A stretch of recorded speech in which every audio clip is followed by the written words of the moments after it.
Hey, everybody. I hope you are all doing well, all you beautiful and amazing human beings and Tories, um, and uh, home unions governing bodies uh, who are not uh, beautiful and amazing human beings.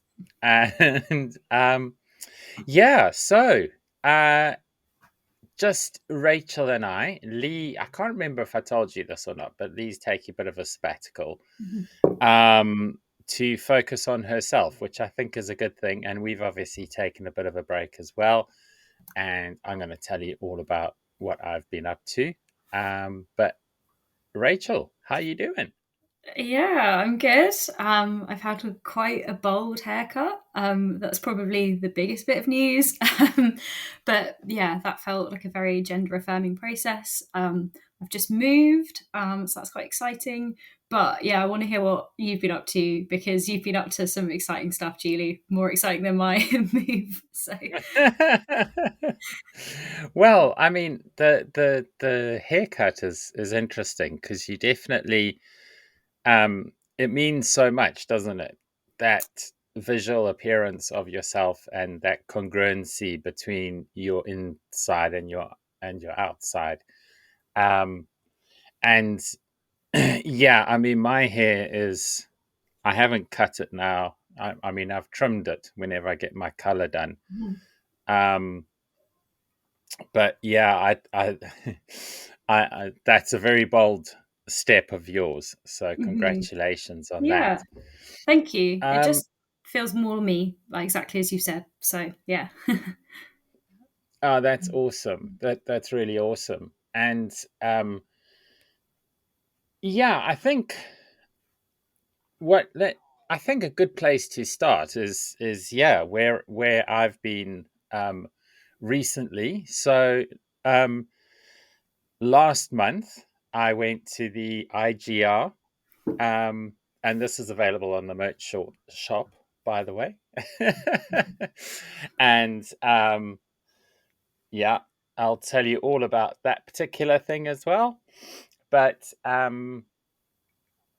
yeah, so I went to the Bingham and Amanda Cup, which is a biennial, so every 2 years tournament, which is it's all um, it's all celebration of gay rugby from all over the world, and then on the alternate years, they do the Union Cup, which was last held in Birmingham last year, and the next Union Cup is in um, is in Oslo next year.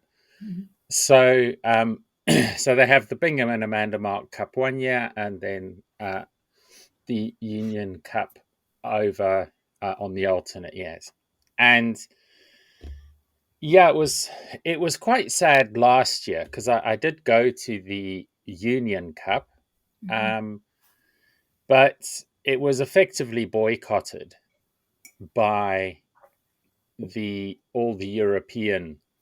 I don't know why I didn't mean to do a thumbs up there. Maybe it's a new feature you can Yeah, try. I'll have to be careful about that. Um, so yeah,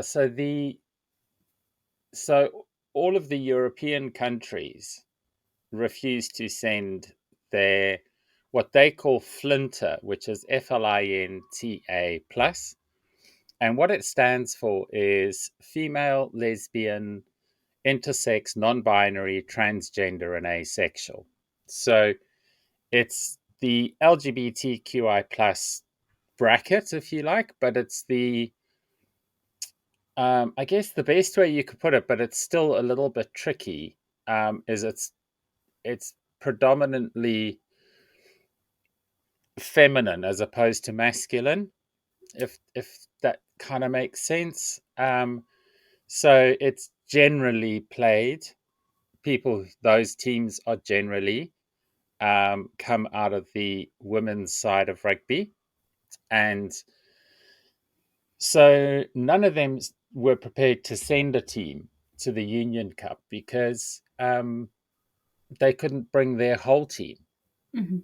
And because the UK is literally an island, um, literally and figuratively an island in the world Mhm. of gay rugby, um, I say the UK, it's probably more accurate to say Britain and Ireland, because obviously, from a rugby structure point of view, it's Britain and Ireland as Mhm. opposed to the United Kingdom because Ireland play unified. So, so yeah, we've really isolated ourselves, I think. Well, I Mhm. know, and it was quite interesting being there in Rome this time. Um, so for me to play in Rome, what I had done is last year I traveled to Europe, to Berlin, to play with the Berlin Bruisers Flinter team, and that was great fun. And formed a good relationship with them, so they invited me to join them in Rome. So technically, I went as a German, um, to and the Berlin Bruisers merged with a team from Sweden, the Stockholm. So the Stockholm Berserkers, Mhm. because they didn't have enough. Their whole women's section is like 8 players, so Wow. they, Yeah. they weren't quite sure how they were going to do it. So they came in. So we had this combined team, predominantly bruisers, but then these 8 players from Sweden and myself, and we literally met each other, all of us together on the Thursday, and we had a training day, fortunately. So we didn't have any matches that day. But Mhm. actually, I find training harder than playing. Because Yeah. when you play, I mean, I just make sure I'm there for the scrums and the lineouts, Mhm. and I clear out bits on the side. I Mhm. it's Um, and other than that, I just tend to wander around the field and try and get in the opposition's way, Mhm. which is yeah, that's about as much as I can do these days. So training's always harder, isn't it? Because it's like one thing after another, and you Yeah. so and it was really hot. It was like 27 degrees, 80% humidity. So it was really tough actually. And I was like sitting there and I was thinking, okay, I hadn't played any rugby since last summer when Mhm. I'd gone to Berlin. So yeah, um, so I was sort of sitting there and I was thinking, I've got 5 games that I need to play, and I Which, can't when even you get haven't through played training. rugby like since last year, is a lot of games, right? Like. It's a lot, and not actually having played since summer, properly Mhm. Mhm. since the end of season tour with Hove Mhm. Rugby Club in 2022. So yeah, Mhm. effectively 2 years, and Mhm. so that was yeah. I was sitting there and I was thinking, "Oof, I don't know if I'm going to be able to do this, but of course, as I said, training is always a completely different Mhm. um, environment, I guess, for want of a better word, than actually playing. So, but yeah, it was amazing. We came together, bonded, just truly amazing. And I think the thing which struck me most was just how um, it's the best analogy I can draw. Okay, is when I moved back here from South Africa in 2011. There were certain things about the way you think um, when you live in like Johannesburg, where you constantly, oh, I don't want to, you constantly um, uh, on vigilant, you hyper vigilant. You lock all your car doors and you don't stop for red traffic lights at night. And, because it's just the possibility of getting caught up in something, in a life-threatening situation, is quite real. So when we moved over here and moved to Haywards Heath, which is like such a sleepy little town, Yeah. it took a long it took a really long time to decompress from that and stop thinking that way. And in a way, this felt quite similar, because I sort of went in there, um, really trying to, with makeup and, doing what I do here, which is to try and portray a very feminine thing, so that there can be no question about how I would like to be recognized. And I mean, they're like, there is just none of that. Mm-hmm. So I mean, by by the end of the tournament, I mean, I never put any makeup on. My hair was absolute mess, from the humidity and the dust and all the rest of it. But yeah, it was really so beautiful to be in an environment where the everybody who meets you, um, so they'll like introduce you and say, "This is Julie. Her pronouns are she, her. This is." Um, Trying to think of I've gone blank on my teammates' names. But there's their Rachel, right? Yeah, they've got a So Rachel as well. they got a Rachel as well. Um, so it's, and so they say, "This is Julie. Her pronouns are she, her. This is Rachel. Her pronouns are she, her." Um, and so it's all just tied up in that, and that's just how they meet each other and how they speak to each other, and very respectful. The baseline thing is, if someone hasn't told you their pronouns, you just go they them, Mhm. and nobody's offended. There was just no offense. Nobody was offended. Everybody was really careful and taking care of each other, and just wanting to be a group of people playing an amazing tournament. So um, coming back was hard, and it's been really hard. And the thing that we'll get to after the break, Mhm. because I've done all the talking No, I love it. now. Wanted to hear about all of it. It sounds beautiful. It really does. So yeah. Yeah, well, you can also, I'll put a link. You can, on the Substack, I did a nice little video. So if people want to see more detail, and I'll play some, maybe I'll put some bits in the background here Mhm. while we're talking. um, but yeah, let's go for a quick break, and for a message from the sponsor, me. Um, and we'll see you in a little bit. Did you know we've got an absolutely wonderful merch store? You can buy merch from the show. You can buy this mug, which supports my rugby team, the Sussex Dragons. This is one of my favourites. This is best part of waking up, turf tears in my cup. We also have t-shirts which support my rugby team, and t-shirts which express our dissatisfaction with England rugby for the way they've treated trans people. And for you bikers out there, we've got our Sisters on Steel Motorcycle Club. Scan this QR code or follow the links on tigergirl.substack.com. Now back to the show. Welcome back, beautiful and amazing human beings. So yeah, just before the break, I was saying how hard it was to come back to Mud Island, and stuff that's been going on over the last 2 weeks, which I know has got Rachel really upset, is the RFU.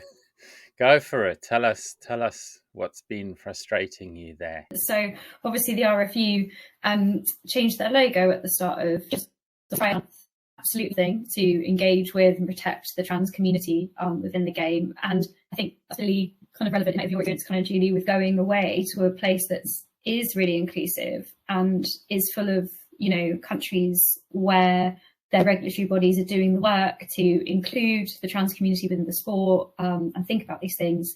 I just kind of felt, how can you have the audacity to change that and pretend that you are an inclusive organisation? When you're so clearly not. It just felt very, it was definitely pride washing. That was kind of how it felt. I don't know how it felt for you, Julie, kind of seeing them change that logo, particularly, with not being able to play in the UK, and that's part of the reason why you were out of rugby for so long. How did that feel for you as well? Yeah, it's probably the most egregious a demonstration of pride washing. They have done absolutely nothing to earn that flag, and it's coming up for two-year anniversary of their decision. I have been engaging with the RFU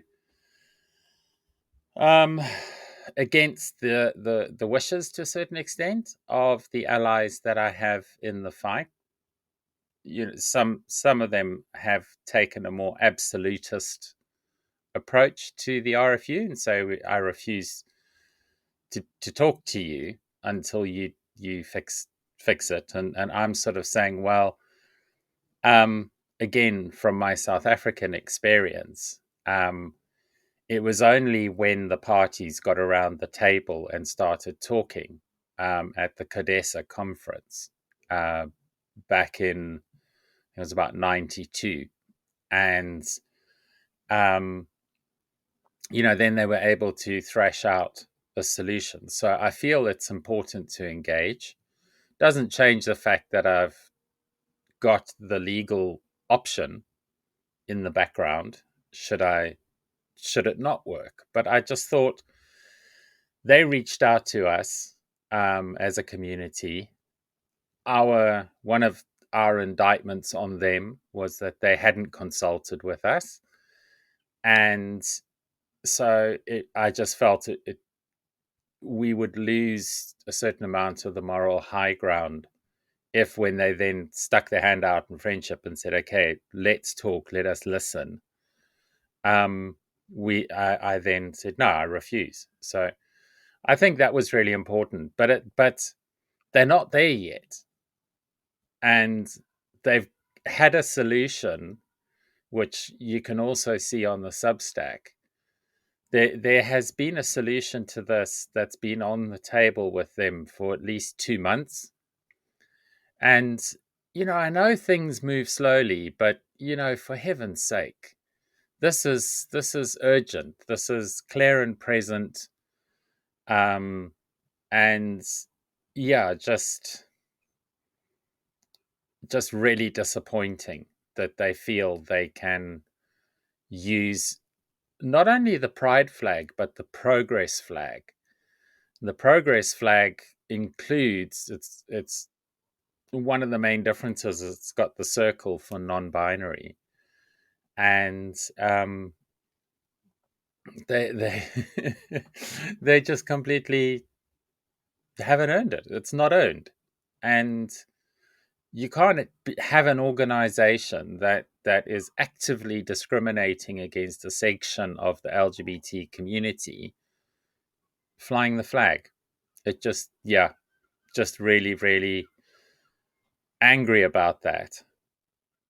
And particularly, as you're saying, when you've given them a solution, when you've put something on the table and you're trying to engage them, and they're not doing it promptly, particularly off of the back of this 2 years that it's been, where this ban's been in effect nearly, if you're wanting to fly that flag, if you're wanting to be allies and actually do the work, then recognise it needs to be done urgently and quick, because it's impacting people's lives. It's not just some arbitrary thing. You're preventing people from engaging in their communities, engaging in the sport that they love, and then at the same time, flying that flag. It just, it made me so angry. But hopefully these conversations with the RFU will progress, and progress more quickly. So Yeah, I mean, what I've proposed to them is I said, so the one thing which for me is interesting is their policy is also it disadvantages people assigned female at birth. And again, this was something when I was using this vocabulary in Rome, and people were like, "What? What's an AFAB?" You know, and I said, "People assigned female at birth." They're like, "Who uses that? Who cares?" You know. So it was like really weird, like having to realize that we have incorporated a whole vocabulary system to try to talk to each other about this thing. And anyway, so to use to use British and Irish vocabulary, um, players assigned female at birth, um, by restricting the category.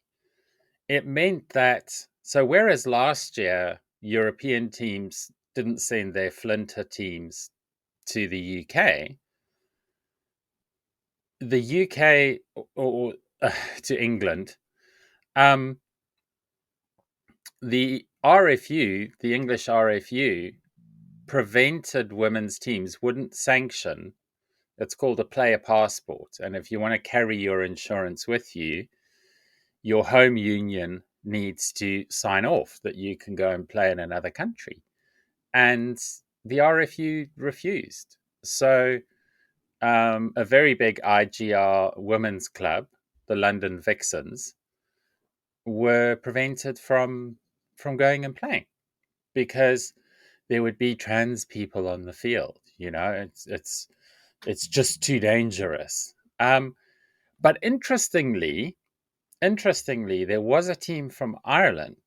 So Dublin-based team, the Emerald Warriors. They were able to send a women's team, and they actually had a transgender woman on their team who's been training with them, but is not allowed to play in Ireland.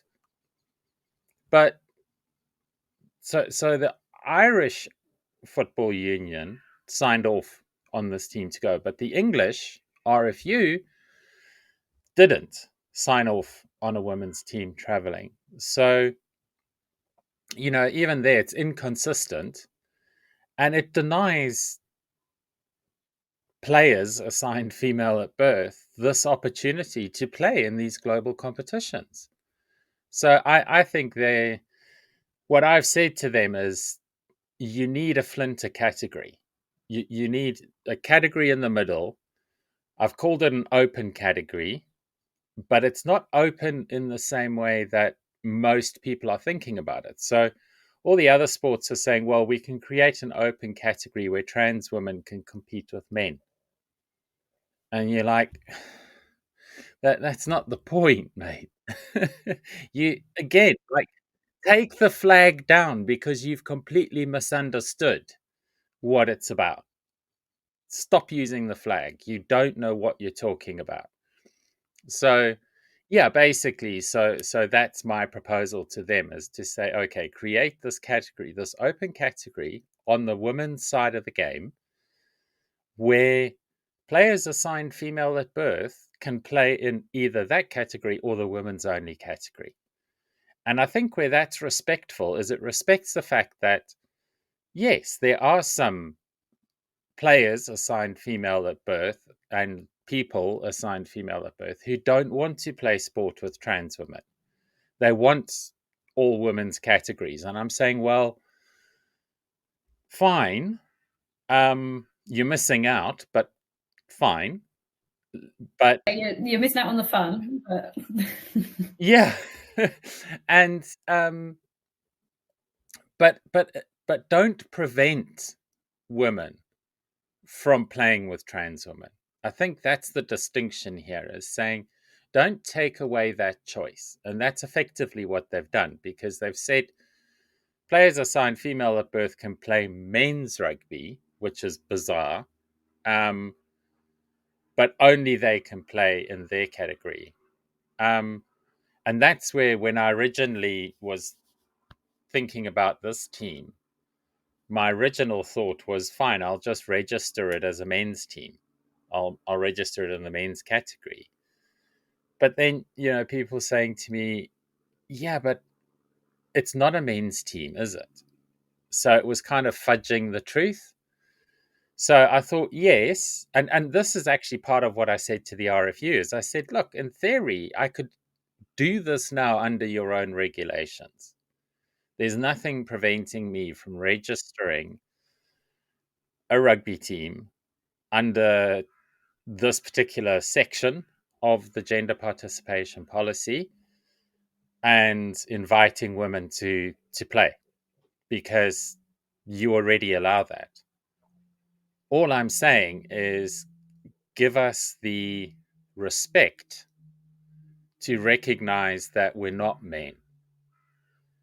And that sort of is, to me, the cornerstone of why this has caused so many problems, because people have been able to drape themselves in this cloak of acceptability to say, yeah, well, even, look at rugby. Rugby have said trans women are not women. And it just gives them that like opportunity to discriminate, basically. So yeah, what are your thoughts? Yeah, I think that open category is really interesting and really important, because as somebody that is assigned female at birth, to use that language, but now identifies as non-binary, one of the things that really frustrates me is the fact that I want to play in spaces that are inclusive and are welcoming of all different types of women or non-binary people, and those are the people I want to play with, those are the spaces I want to inhabit. And this RFU policy, I think, has stopped those spaces existing, or made it much more difficult for people in the UK to find like allies and find those communities. So yeah, I love the idea of having that kind of open category that does that flinter stuff. I think that's really important. And like, if those teams existed, I'm not playing rugby at the moment because I can't find an inclusive space. But if those teams existed, that would be where I would go and play. So yeah, I really like that idea. And I do think as well, like what you're saying at the end there, giving people things to hide behind, like to hide their transphobia behind.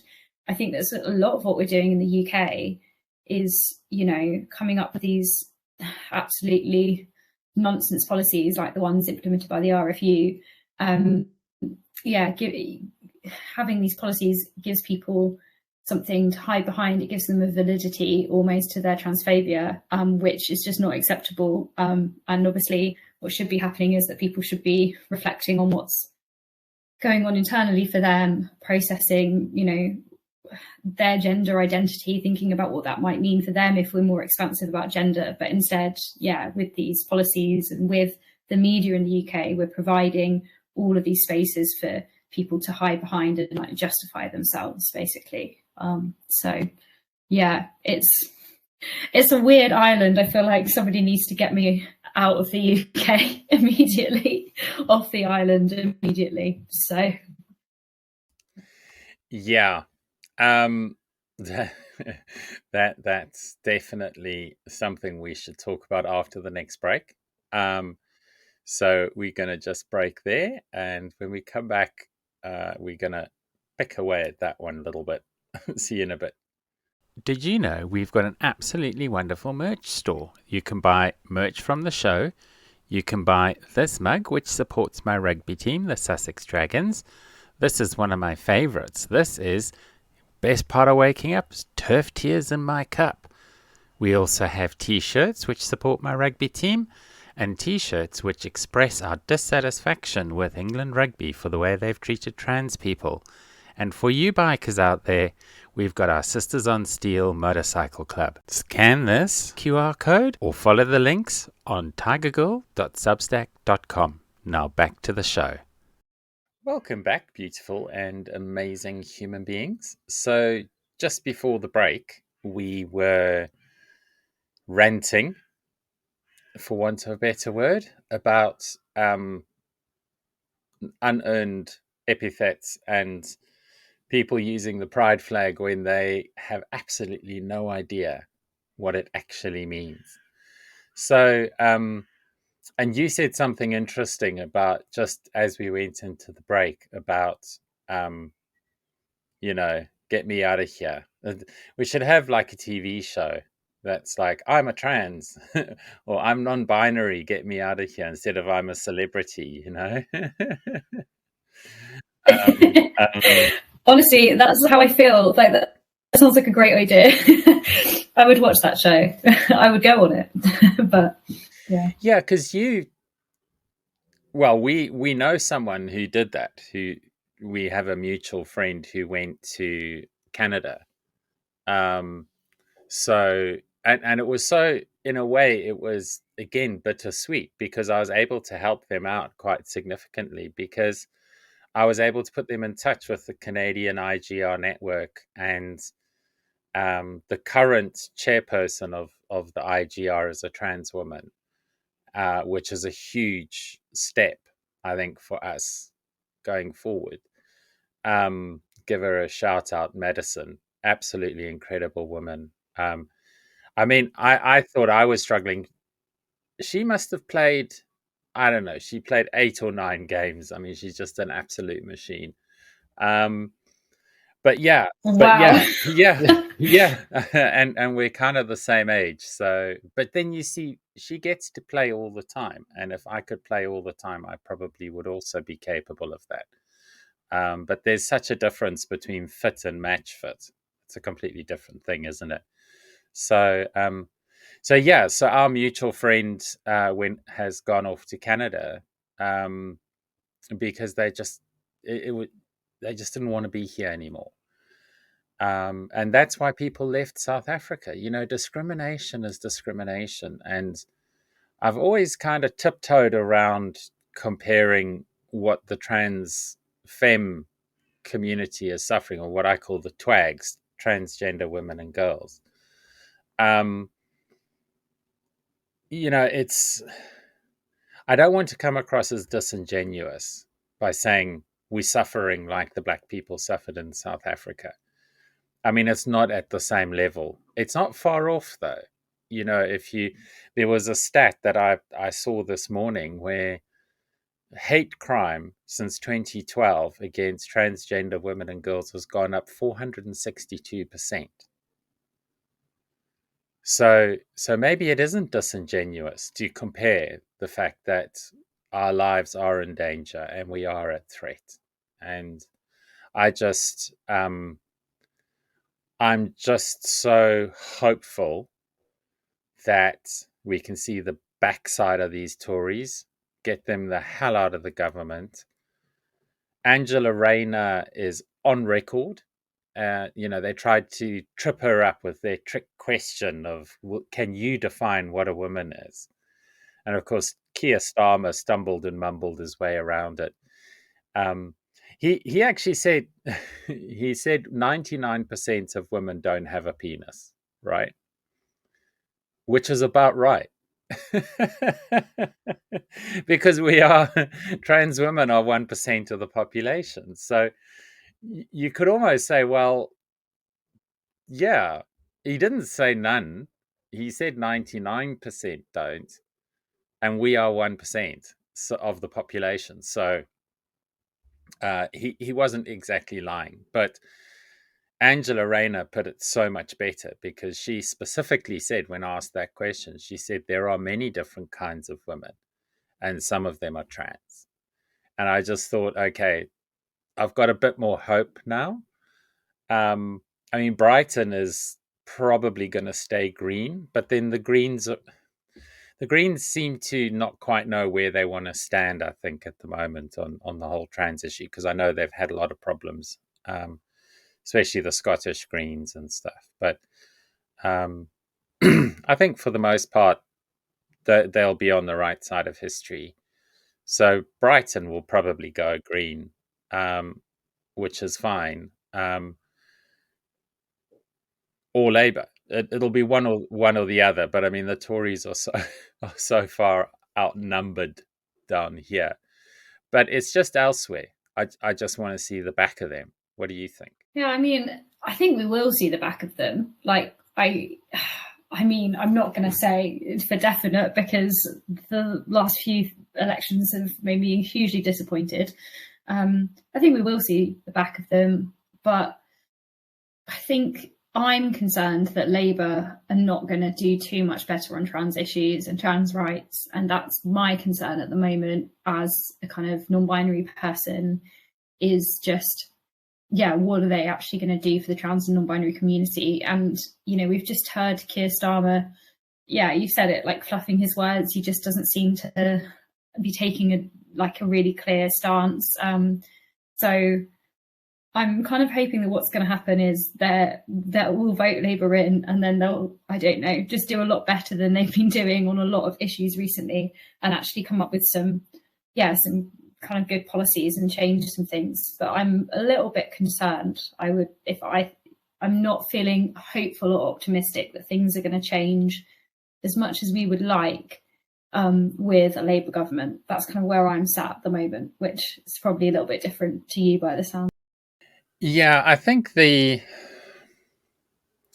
a way, I think it's quite interesting that the gender issue hasn't come up in any of the debates, which to a large extent confirms my own thoughts that it's not an election issue actually. The noisy rampant right wing make a lot of noise about it, but it's not going to. If Keir Starmer came out tomorrow and said what Angela Rayner had said, there are many different kinds of women and some of them are trans. I don't think it would change his polling. I've been thinking about this a lot, and I think the way to take a positive view of it is the Tories have allowed themselves to be co-opted by the very loud, noisy right wing. And one of the arrows in their quiver is trans issues and gender identity and all of that stuff. So that's kind of got all wrapped up in their issues with immigration and non-white people and, just the general basket of deplorables, as Hillary Clinton quite rightly said they are.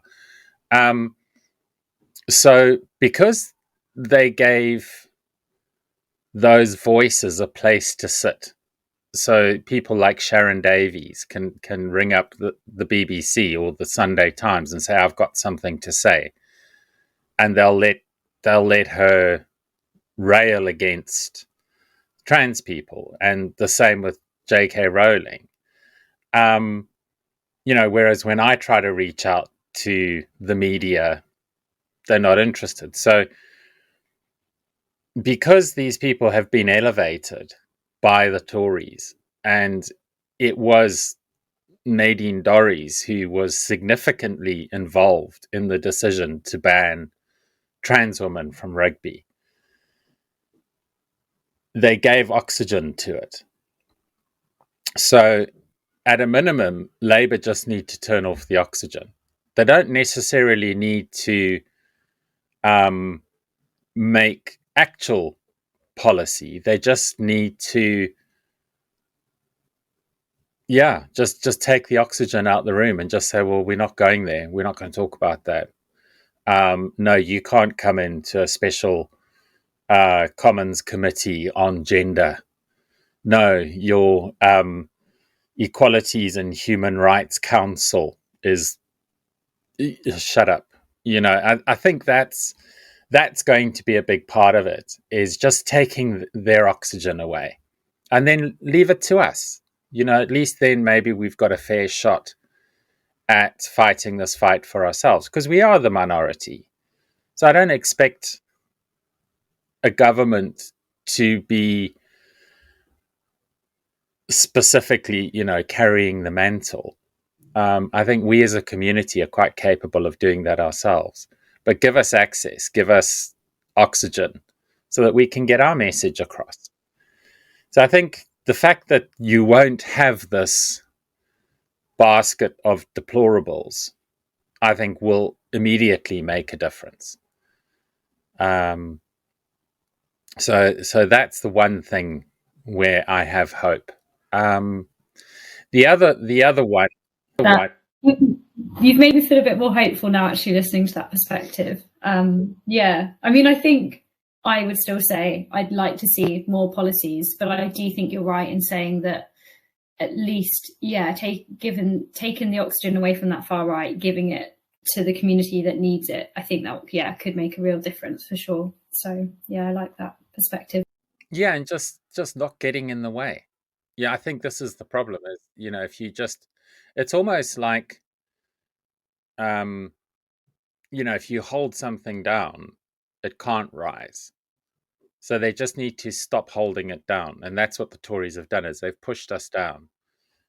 So if you just take that hand away, I think we will naturally rise if we can do it in an environment. And I don't think they're going to get in the way of what it is we're trying to do. I think the other aspect of it is, and I kind of see this.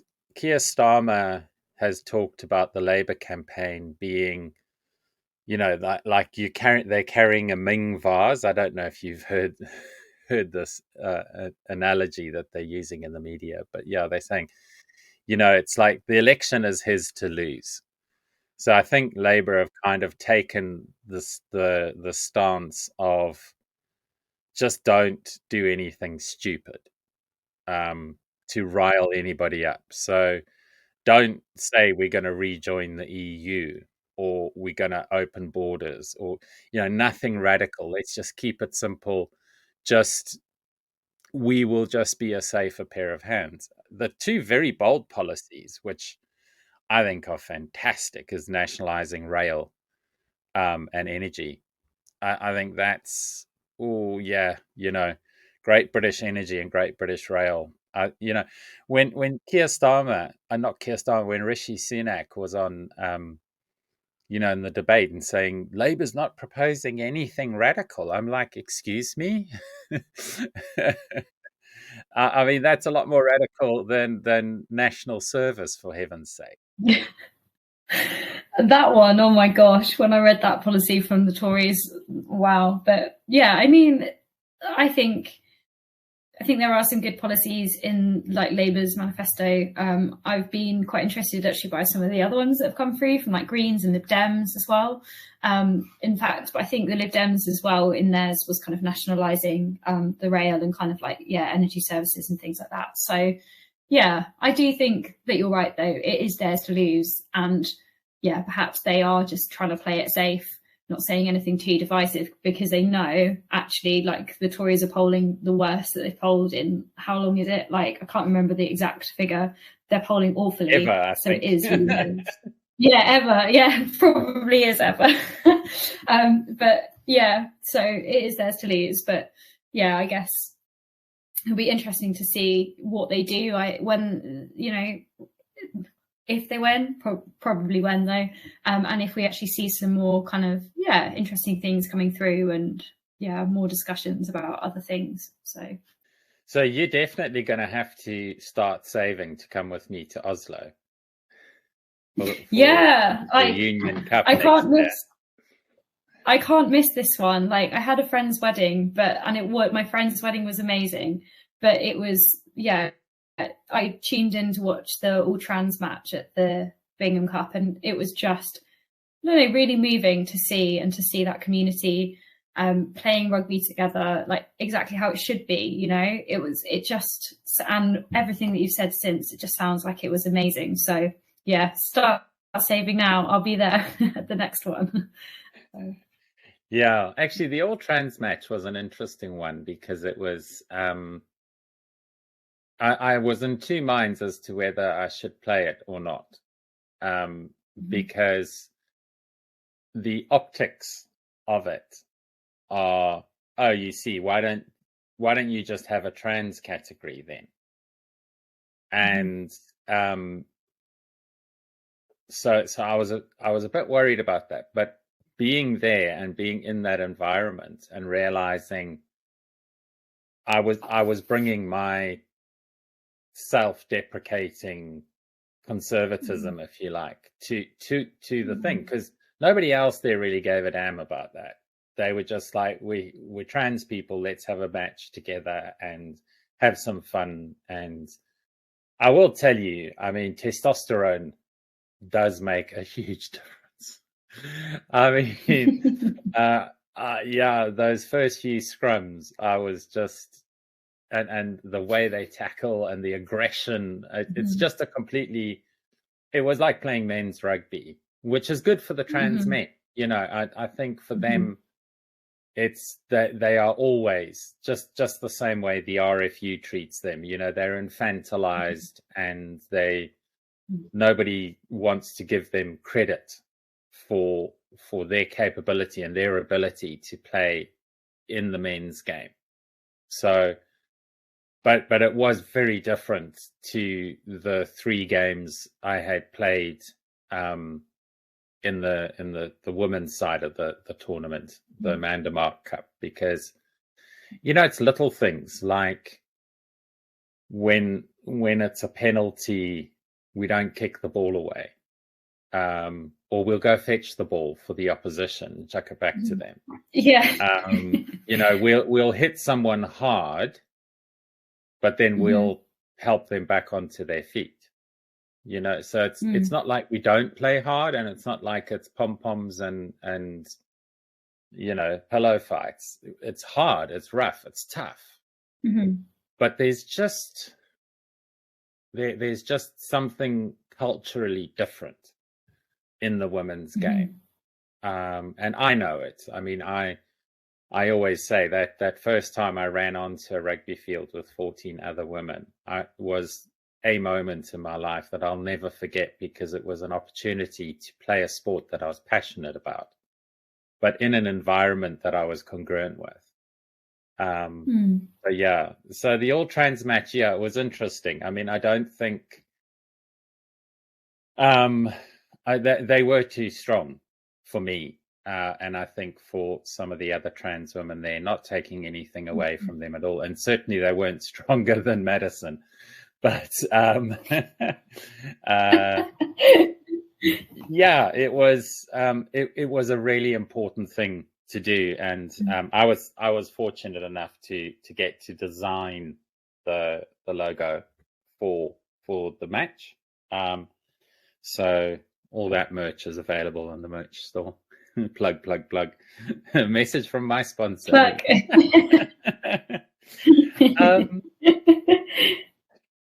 So I think we could probably wrap it up there. Is there anything else you wanted to discuss, though? No, I don't think so. I think that feels like a nice place to end. But yeah, there's been so much happening in the rugby world. It was just good to chat about it and rant a little bit. So yeah, but nothing else to talk about. Yeah, Lee, back when it was just Lee and I, we were talking about the number of general elections that were taking place this year. And I think it was towards the end of last year, and I was like, 2024 is going to be a good year. I think a lot's going to change. And I'm determined. I'd rather be an optimist and be wrong than a pessimist and be right. So that's my final word on the matter. Yeah. So yeah, shall we leave it there? Hopefully it won't be quite so long till we do this again. Just finding the slots for the two of us, busy people that we are. But I hope you guys have enjoyed this this episode. Final thoughts, Rachel, before we go? Out with the Tories. Yeah. Yeah. Everybody go to stopthetories.vote and have a look and see where you can tactically vote to get them out. Let's decimate them. All right. Well, with that, it's a goodbye from me. And goodbye. Goodbye from you.